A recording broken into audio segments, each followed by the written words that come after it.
Thank you. జై తెలంగాణ. అందరికీ నమస్కారం. ఈరోజు మహాశివరాత్రి సందర్భంగా తెలంగాణ ప్రజలకు అందరికీ కూడా హృదయపూర్వకంగా శుభాకాంక్షలు తెలియజేస్తున్నాను. అట్లానే యావత్ భారతావనిలో కూడా మహాశివరాత్రి అంటే చాలా పెద్ద పర్వదినం. ఆ పర్వదినం సందర్భంగా మన దేశంలో ప్రజలు అందరూ కూడా సుభిక్షంగా ఉండాలని చెప్పి మనస్ఫూర్తిగా కోరుకుంటున్నాను. మన తెలంగాణలో దక్షిణ కాశీగా పిలువబడేటటువంటి వేములవాడ రాజన్న దర్శనం చేసుకోవడం నా పూర్వజన్మ సుకృతంగా నేను భావిస్తా ఉన్నాను.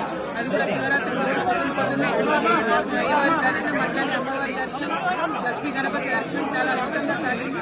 మరి మనకు వేములవాడ రాజన్న అంటేనే కోడె మొక్కల రాజన్న. మన తెలంగాణ ప్రజలకు కొంచెం బంగారం లాంటి మన రాజన్న.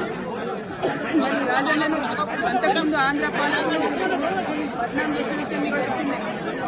ఇప్పుడు వేములవాడకు వస్తే వాళ్ళు ఎలక్షన్ గెలవరని చెప్పి అపవాదు పెట్టి వేములవాడ క్షేత్రాన్ని దేవుళ్ళని కూడా బద్నాం చేసిన పరిస్థితి. కానీ గత 10 సంవత్సరాలుగా కేసీఆర్ గారి పరిపాలనలో సిరిసిల్ల జిల్లాను ప్రత్యేకంగా క్రియేట్ చేసి మరి ఏర్పాటు చేసినటువంటి సిరిసిల్ల జిల్లాలో గర్వంగా సగర్వంగా మన రాజన్న పేరు పెట్టుకొని రాజన్న సిరిసిల్ల జిల్లా అని చెప్పి మనం ఏర్పాటు చేసుకోవడం జరిగింది. ఆ తర్వాత కూడా ఎట్లా అయితే ఇది ఒకప్పుడు రాజరాజ నరేంద్రుడి సమయంలో అద్భుతంగా వైభవోపేతంగా ఈ ఆలయం ఉన్నది, అట్లానే 30 ఎకరాల భూమిని కూడా మరి చెరువు కోసం కొని ప్రభుత్వం నుంచి తీసుకొని అట్లానే బతికోసమ్మ కూడా నిత్యం అనునిత్యం దూరం ఎక్కుతుంది వేములవాడలో. అటువంటి బతికోసమ్మ డెవలప్మెంట్ కోసం కూడా 10 ఎకరాలు సపరేట్ గా కొని, ఎందుకంటే వేములవాడ దక్షిణ కాశీ అంటే ఎట్లుంటారో అట్లనే ఉంటది. చిన్న చిన్న గల్లీలు ఉంటాయి, ఎవరు అమ్మేటటువంటి పరిస్థితి ఉండదు. అయినా ప్రభుత్వం చొరవ తీసుకొని దాదాపు 250 కోట్ల పైచిలకు కేవలం ఆలయం అభివృద్ధి కోసమే ఖర్చు చేసినటువంటి ఘనత కేసీఆర్ గారి ప్రభుత్వానికి దక్కిందనేది నేను ఈ సందర్భంగా తెలియజేస్తున్నాను. మరి ఆ డెవలప్మెంట్ కొనసాగాలి. ప్రభుత్వాలు మారినంత మాత్రాన డెవలప్మెంట్ ఆగదు. ఏవైతే 30 ఎకరాలు మేము అక్కడ కొని మా ప్రభుత్వం నుండి రాజన్న వారి ఆలయానికి ఇచ్చినామో, మరి ఆ ఆలయంలో గుడి చెరువు దగ్గర డెవలప్మెంట్ అన్నది ఆగిపోయిందని ప్రయవారు చెప్తా ఉన్నారు. ఆ డెవలప్మెంట్ కంప్లీట్ చేయాలి. అక్కడ అనుకున్నటువంటి హాల్స్ కానీ, కళ్యాణ మండపాలు కానీ, చౌల్ట్రీలు కానీ ఇవన్నీ ఫినిష్ చేస్తే వచ్చిపోయేటటువంటి భక్తులందరూ కూడా మంచి ఉపయోగంగా ఉండేటటువంటి ఆస్కారం ఉంటుంది. అట్లానే సిరిసిల్ల రాజన్న జిల్లా అంటేనే మరి చేనేత అన్నల జిల్లా.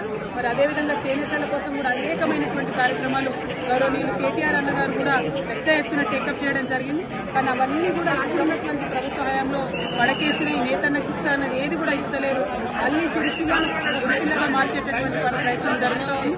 వీటిని విరమించుకొని ప్రభుత్వం ఎటువంటి భేదభావాలు లేకుండా అన్ని నియోజకవర్గాలు మన నియోజకవర్గాలే అని డెవలప్మెంట్ చేయాలి. మరి మా కార్యకర్తలను కూడా సిరిసిల్ల రాజన్న జిల్లాలో బాగా హెరాస్మెంట్ చేయడం, కేసులు పెట్టడం, చిన్న చిన్న వాళ్ళు టీ కొట్టు పెట్టుకున్నటువంటి వాళ్ళని కూడా మరి రామన్న ఫోటో ఉంటే తీసి పక్కనేయడం జరుగుతున్నది.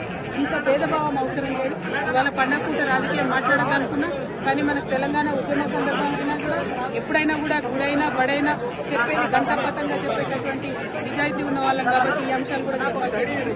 మరి ఒక్కసారి ప్రభుత్వాన్ని రిక్వెస్ట్ చేస్తున్నాం, ఏదైతే డెవలప్మెంట్ వేములవాడలో సాగిందో అది కొనసాగించాలని కోరుతా ఉన్నాం. స్థానికంగా లక్ష్మీ నరసింహారావు గారు, కులవమ్మ గారు, జిల్లా అధ్యక్షుడు నాగన్న గారు, అట్లానే నాయకులందరూ కూడా ఉన్నారు. వారందరితో కూడా మరి డెవలప్మెంట్ జరిగింది. ఎస్పెషల్లీ వినోదన్న గారు ఎంపీగా ఉన్నప్పటి నుంచి కూడా పెద్ద ఎత్తున కేంద్ర ప్రభుత్వం నుంచి కూడా నిధులు తీసుకొచ్చి అభివృద్ధి చేయడం జరిగింది. వారందరినీ కూడా ప్రజల ఆశీర్వాదాలను కోరుతున్నాను.